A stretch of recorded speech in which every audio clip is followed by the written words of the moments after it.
행복은 아이스크림과 같습니다. 그런데요, 행복공화국에는 냉장고가 없다는 사실입니다. 그럼 어떻게 할까요? 모든 것은 녹는다는 사실을 받아들이고 자주 여러 번 맛을 봐야 되겠죠. 그래서 행복은 강도가 아니라 빈도에 달려 있습니다. 안녕하세요. 민소의 꿈꾸는 정원입니다. 오늘은요, 서은국 작가의 행복의 기원 중에 결국은 사람이다 라는 부분을 읽어드리겠습니다.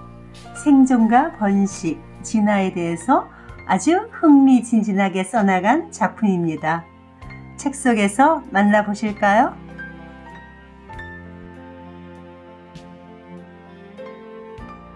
뉴욕 맨하튼, 세상에서 가장 다양한 사람들이 오가는 곳이다.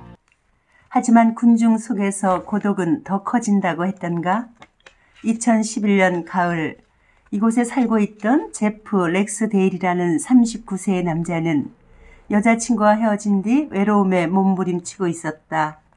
가족도 친구도 없던 그는 망망대해 같은 세상에 구조 신호를 보냈다.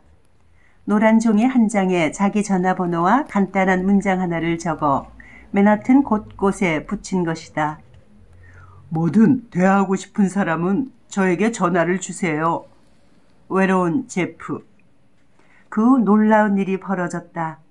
단 몇 명의 대화 상대라도 생기길 바라던 그에게 실제 연락을 한 사람은 무려 7만 명. 뉴욕은 물론 영국, 캐나다, 나이지리아, 말레이시아, 심지어 한국에 사는 사람들까지도 제프를 찾았다. 자신도 외롭다는 하소연과 함께 힘내라는 응원 메시지도 줄을 이었다. 사람에게 필요한 건 사람이다. 인간이 경험하는 가장 강렬한 고통과 기쁨은 모두 사람에게서 비롯된다.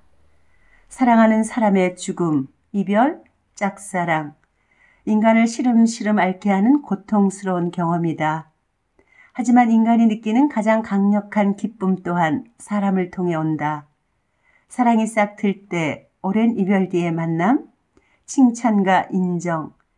그래서 시대와 문화를 막론하고 인간이 치르는 가장 성대한 의식들은 사람과의 만남, 결혼, 탄생 혹은 이별, 장례를 위함인 것이다. 왜 이토록 인간은 서로를 필요로 할까? 바로 생존이다. 세상에 포식자들이 있는 한 모든 동물의 생존 확률은 다른 개체와 함께 있을 때 높아진다. 매가 혼자 있는 비둘기를 습격할 때 사냥에 성공할 확률은 약 80%다.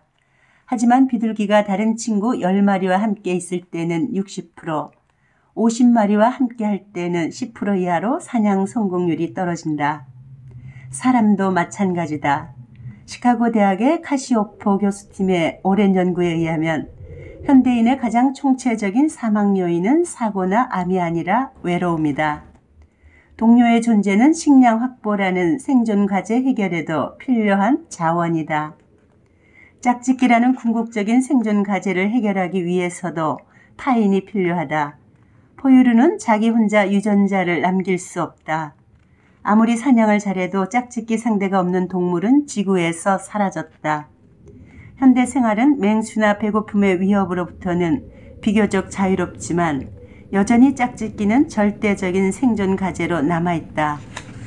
미국 다트머트 대학의 마이클 가자니가 교수는 세계에서 가장 저명한 뇌과학자로 꼽힌다.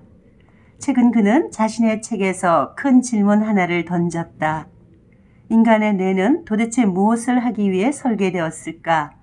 일평생을 연구를 토대로 그가 내린 결론은 인간관계를 잘 하기 위해서다. 그는 인간이 뼛속까지 사회적이라는 표현을 썼다. 남을 설득하고 속이고 속마음을 이해하고 뇌의 최우선 과제는 사람 간의 이런 복잡 미묘한 일들을 해결하는 것이다. 인간을 가장 인간스럽게 만드는 뇌. 한마디로 사람들과의 관계를 잘 맺기 위해서 뇌가 발달했다는 것이다. 호모사피엔스라는 동물의 진화 여정에서 집단으로부터 소외나 고립은 죽음을 뜻했다. 뒤집어 말하면 우리의 조상이 된 사람들은 연인과 친구들을 항상 곁에 두고 살았던 매우 사회적인 사람들이었다. 우리는 사회적 인간의 유전자를 받았고 그것을 통해 사회적 생존 비법을 전수받았다.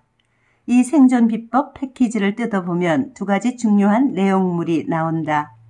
하나는 고통이라는 경험이다. 고통을 경험하지 못하는 동물은 오래 살 수 없다. 다리에 박힌 못이 아프지 않으면 치료하지 않을 것이고 결국 목숨까지도 잃을 수 있다. 생존에 위협이 되는 작은 불씨를 미리 끄는 일종의 호루라기 소리가 고통이다. 상처가 난 다리가 아픈 이유는 TV 제발 그만 보고 다리 좀 치료해라고 내가 고함을 치고 있기 때문이다. 그러나 고통의 정확한 진원지는 다리가 아니라 뇌다. 못이 박힌 순간 뇌의 전방 대상 피질이라는 부위가 활성화되고 이것이 고통이라는 신호로 바뀌어 우리에게 전달된다. 진통제가 효력 있는 이유는 그 속에 함유된 아세타미노펜 성분이 전방 대상 피질을 비활성화시키기 때문이다. 고통의 역할은 위협으로부터의 보호다. 뇌의 입장에서는 그 위협이 신체적인지 사회적인지 그다지 중요하지 않다. 그래서 뇌는 비슷한 방식으로 두 종류의 고통 스위치를 켜고 끄는 것이다. 우리 조상이 물려준 생존 패키지의 두 번째 내용물은 우리의 관심사인 쾌감이다. 고통과 같은 부정적 경험이 위협으로부터 우리를 보호하는 역할을 한다면 긍정적 정서의 기능은 생존에 필요한 자원을 추구하도록 하는 것이다. 간단한 예로 식사를 들어보자. 왜 우리는 매일 꼬박꼬박 밥을 챙겨 먹을까? 한마디로 먹는 즐거움 때문이다. 생존 경쟁에서 살아남은 동물들은 탐욕스러울 정도로 먹는 즐거움을 추구했다. 보기에는 썩 좋지 않아도 생존에 반드시 필요한 모습이었다. 배고픈 사냥꾼은 눈앞에 토끼가 나타날 때, 토끼 고기가 맛있는 냄새를 풍기며 익어갈 때, 한 입 뜯어 먹을 때 행복감을 느낀다. 이런 깨알같은 쾌감들을 흠뻑 느껴야 또 사냥을 나가게 되고 이렇게 사냥을 꾸준히 해야만 생존할 수 있다. 이 탐지기의 쾌감 신호는 생존에 절실히 필요한 자원을 취할 때만 선별적으로 반응해야 한다. 며칠 굶주린 배를 채울 때, 꽁꽁 언 몸을 온천물에 담글 때, 이렇게 몸을 보존하는 경험을 할 때 강력한 쾌감이 발생한다. 인간이 생존하기에 확보해야 했던 또 하나의 절대적 자원이 있다. 앞에서 말했듯이 사람이다. 먹는 쾌감을 느껴야 음식을 찾듯 사람이라는 절대적 생존 필수품을 확보하기 위해 우선 인간을 아주 좋아해야 한다.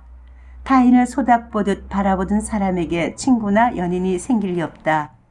이런 사회적 영양실조를 막는 가장 효과적인 방법은 왕성한 사회적 식욕을 갖는 것이다. 식욕의 근원은 쾌감이다. 그래서 사람을 만나고 살을 비빌 때 뇌에서는 사회적 쾌감을 대량 방출한다. 강추한다는 뜻이다. 사람과 무관해 보이는 감정들도 사실 대부분 사람 때문에 생기는 것이다. 초고속 승진의 기쁨, 뇌의 행복 전구가 켜지는 이유는 승진 자체가 아니라 승진이 가져다주는 사람들의 축하와 인정 때문이다.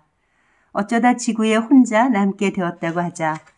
자랑할 만한 사람도 축하해주는 사람도 없는 세상에서 책상 위 화분과 단둘이 갖는 조촐한 승진 파티. 승진이 기쁘기는커녕 눈물이 난다. 인간은 동물이다. 행복에 대해 고민도 해보는 똘똘한 면은 있으나 사랑하는 궁극적인 이유는 다른 동물과 마찬가지로 두 가지다. 생존과 짝짓기. 인간은 좀 더 세련되고 복잡하게 때로는 대의 명분을 만들어 자신도 모르게 그 목표들을 이룰 뿐이다. 사람이라는 동물은 극도로 사회적이며 이 사회성 덕분에 놀라운 생존력을 갖게 되었다. 그래서 그의 뇌는 온통 사람 생각뿐이다. 희노애락의 원천은 대부분 사람이다. 또 일상의 대화를 엿들어 보면 70%가 다른 사람에 대한 이야기라고 한다. 행복감을 발생시키는 우리의 뇌는 이처럼 사람에 중독되어 있다는 사실을 놓쳐서는 안 된다. 그래서 사회적 경험과 행복은 불가분의 관계를 맺는다. 사회적 경험이 행복에 중요한 것은 물론이고 나는 한 발 더 나아가 행복감은 사회적 과제들을 해결하기 위해 존재하게 되었다고 생각한다. 지난 30여 년간 과학적인 연구를 통해 행복에 대해 많은 사실을 알게 되었다. 긴 시간 행복을 연구한 사람으로서 고민을 해보았다. 내 생각엔 두 가지다. 첫째, 행복은 객관적인 삶의 조건들에 의해 크게 좌우되지 않는다. 둘째, 행복의 개인차를 결정적으로 좌우하는 것은 그가 물려받은 유전적 특성, 조금 더 구체적으로 외향성이라는 성격 특질이다. 두 결론은 수백 편의 논문을 통해 검증된 사실이다. 확고한 결론이지만 왜 이런 결과가 나타나는지에 대한 근원적인 설명은 아직도 학계에 부족하다. 그냥 그래. 모두 퇴근해버린 늦은 밤, 빈 사무실 같은 분위기다. 나는 이 적막감을 조금 채우고자 이 책을 쓰게 되었다. 나의 짧은 결론은 행복은 사회적 동물에게 필요했던 생존 장치라는 것이다. 아프리카 서해안 선과 남미 동해안 선을 서로 끼워 맞추면 딱 들어맞는다. 우연이 아니다. 하나의 땅덩어리에서 두 대륙이 갈라져 나왔기 때문이다. 지금까지 발견된 행복에 대한 큰 결론과 진화론적 관점으로 새롭게 모양을 잡은 행복은 마치 이 두 대륙과 같다. 서로 잘 맞아 떨어진다.